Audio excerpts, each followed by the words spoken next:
श्री स्वामी समर्थ. तुम्हा सर्वांचे स्वागत आहे माझ्या स्वामी कृपा या चॅनल मध्ये. माझ्या YouTube चॅनलवरती आजचा दिवस तुम्हाला खूप छान सुखाचा आनंदाचा जावो हीच मी स्वामींच्या चरणी प्रार्थना करते आणि आजच्या या नवीन व्हिडिओला सुरुवात करते. उद्या 11 जुलै वार शनिवार आणि या दिवशी आलेली आहे भागवत एकादशी. भागवत एकादशी हे व्रत भगवान विष्णूला समर्पित असून हे व्रत केल्याने 88,000 ब्राह्मणांना भोजन करणे इतके पुण्य मिळते आणि म्हणून या दिवशी अनेक जण व्रत करून भगवान विष्णूंची पूजा करतात. यामुळे विष्णूंचा विशेष आशीर्वाद हा प्राप्त होतो, ज्यामुळे जीवनात सुख आणि समृद्धी वाढते. आता आज 10 जुलैला योगिनी स्मार्त एकादशी आहे आणि उद्या 11 जुलैला भागवत एकादशी आहे. तर नक्की कोणत्या एकादशीचं व्रत करावं? तर पहा, आज 10 जुलैला जी योगिनी स्मार्त एकादशी आलेली आहे, तर या एकादशीचं व्रत ऋषीमुनी साधू संत जे असतात तर ते या एकादशीचं व्रत करत असतात. आणि जो सर्वसामान्य माणूस आहे, जो सांसारिक माणूस आहे, तर असे व्यक्ती या भागवत एकादशीचं व्रत करतात. आणि म्हणून आपल्याला सर्वांनाच उद्या 11 जुलैला या भागवत एकादशीलाच व्रत करायचं आहे, जे 12 जुलैला म्हणजेच रविवारी सोडायचं आहे. तसेच या एकादशीचे जे काही उपाय आहे, सेवा आहे, तर त्या सुद्धा तुम्ही आज किंवा उद्या करू शकता. आता एकादशीच्या पूजा आणि प्रार्थनेसोबतच तुळशीची विशेष पूजा केली जाते, कारण ज्योतिषशास्त्रानुसार एकादशीचं व्रत हे तुळशीच्या पूजेशिवाय अपूर्ण आहे. या दिवशी आपण व्रत करत असेल तर आपल्याकडून तुळशीची पूजा ही झालीच पाहिजे, कारण विष्णूंना तुळस ही अत्यंत प्रिय आहे आणि म्हणून या एकादशीच्या दिवशी तुळशी संबंधित काही खास प्रभावी उपाय आणि सेवा सुद्धा केल्या जातात. तर आजच्या या व्हिडिओमध्ये तुम्हाला मी असाच एक अतिशय प्रभावी असा उपाय सांगणार आहे. उद्या शनिवार भागवत एकादशी, एक वेळ तुम्ही उपवास नाही केला तरी चालेल, फक्त तुळशी जवळ ठेवा. ही एक वस्तू आयुष्यात कधीच गरीब राहणार नाही. 7 पिढ्यांचे दारिद्र्य नष्ट होऊन तुमच्या घराची, मुलांची, पतीची अगदी भरभरून प्रगती होईल.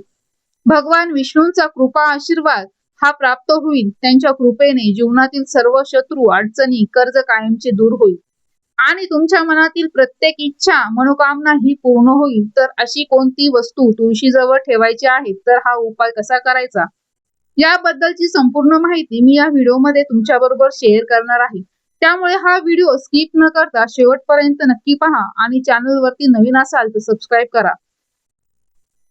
तर आजच्या या व्हिडिओला आपण सुरुवात करूया. तर आजच्या व्हिडिओमध्ये मी तुम्हाला जो उपाय सांगणार आहे, तर हा उपाय आपल्याला उद्या शनिवारी भागवत एकादशीला करायचा आहे.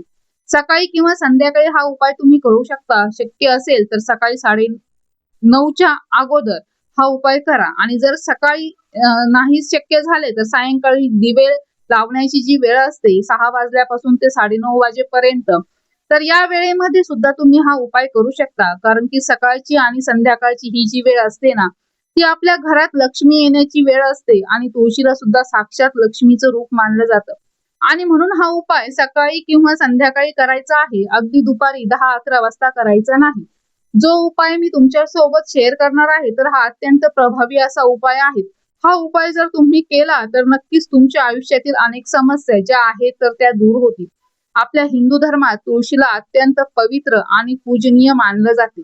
ती सात्विकता, सुख, समृद्धी आणि आरोग्याचे प्रतीक आहे. तुळस भगवान विष्णू आणि श्रीकृष्ण यांना अतिशय प्रिय आहे आणि म्हणून आपण देवाला नैवेद्य दाखवताना किंवा जल अर्पण करताना तुळशीचे पान असणे आवश्यक मानले जाते.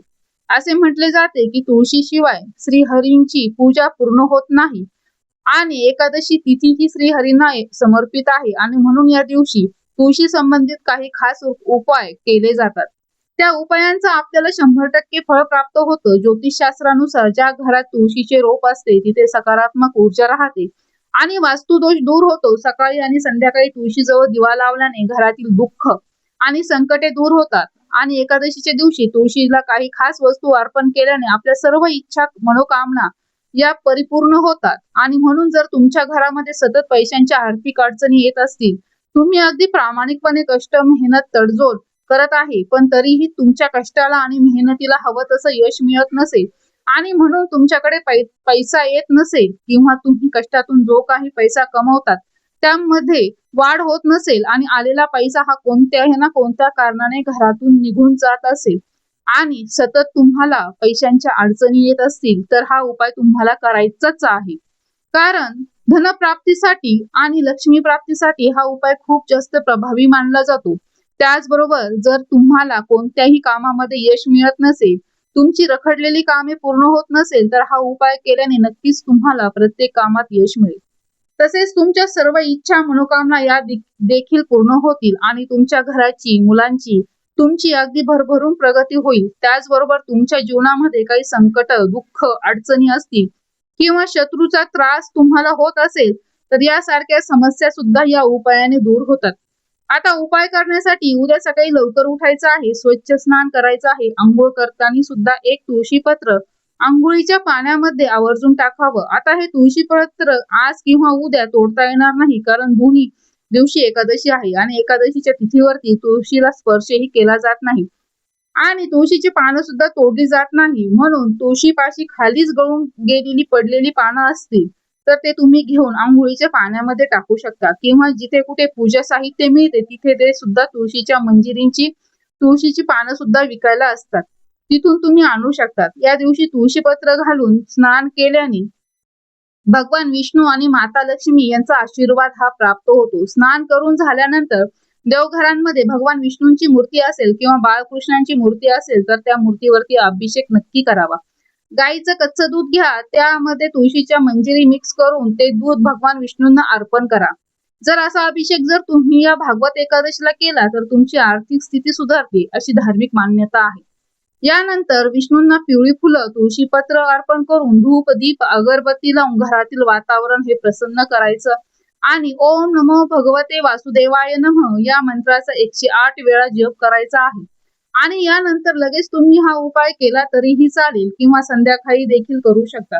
आता उपाय करण्यासाठी तुम्हाला काय करायचं आहे, थोडंसं गव्हाचं कणिक मळायचं आहे आणि हे कणिक मळताना थोडंसं साजूक तूप आणि हळद सुद्धा घालायची आहे आणि त्या कणकेचे तुम्हाला 11 दिवे तयार करायचे आहेत। अगदी श्रद्धेने आणि खऱ्या मनाने ते 11 दिवे तयार करायचे आहेत। हे दिवे एका ताटामध्ये घेऊन त्यामध्ये शुद्ध गाईचा तूप घालायचा आहे आणि दुहेरी लांब कापसाची वात लावायची आहे।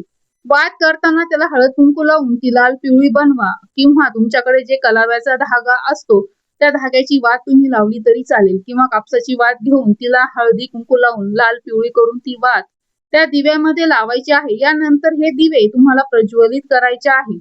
दिवे प्रज्वलित केल्यानंतर हे दिवे तुम्हाला तुळशीपाशी घेऊन जायचं आहे आणि तुळशीपाशी घेऊन गेल्यानंतर तुळशी समोर हळदीने एक स्वस्तिक काढायचा आहे आणि तिथे समोर तुम्हाला हे 11 दिवे जे आहे ते लावायचे आहे।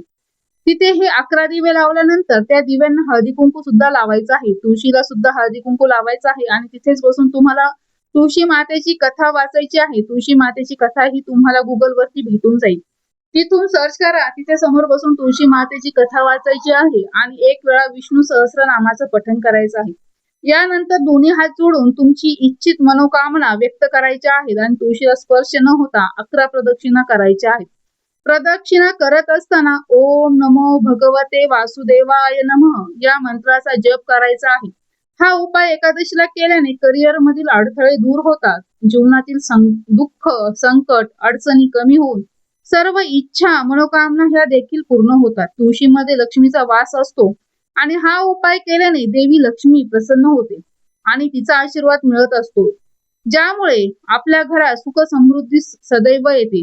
आता हे दिवे लावल्यानंतर दुसऱ्या दिवशी उचलून घ्यायचे आहेत आणि पिंपळ वृक्षाखाली जाऊन ते तुम्हाला ठेवून यायचे आहेत, कारण तिथे अनेक प्रकारचे कीटकमुंग्या असतात आणि येऊन ते तिथून ते खाऊन जातात आणि त्यामुळे आपल्याकडे हे एक अन्नदान सुद्धा होत असतं। म्हणून असे दिवे पिंपळ वृक्षाखाली नेऊन ठेवायचे आहे। अशा पद्धतीने हा तुम्हाला छोटासा उपाय उद्या भागवत एकादशीला करायचा आहे। करून पहा, खूप जास्त प्रभावी असा उपाय आहे। जेव्हा तुम्ही श्रद्धेने एखादा उपाय किंवा सेवा करताना त्याचे फळ हे तुम्हाला निश्चितच प्राप्त होते। आपण आपल्या आयुष्यातील अडचणी दूर करण्यासाठी अनेक वेगळे काही उपाय करत असतो, अनेक गुरूंकडे जात असतो, पण घरीच राहून आपण काही छोटे मोठे उपाय विशेष स्थितीवरती केले तर ते जास्त लाभकारक मानले जातात। तर ही अत्यंत महत्वाची माहिती मला तुमच्या बरोबर शेअर करायची होती। व्हिडिओ तुम्हाला आवडला असेल तर लाईक करा, कमेंट करा आणि चॅनल वरती नवीन असाल तर सबस्क्राईब करा आणि हा व्हिडिओ आपल्या मित्र परिवारासोबत, कुटुंबियांसोबत शेअर करा। तर अशाच नवीन आध्यात्मिक माहिती सोबत पुन्हा भेटूया।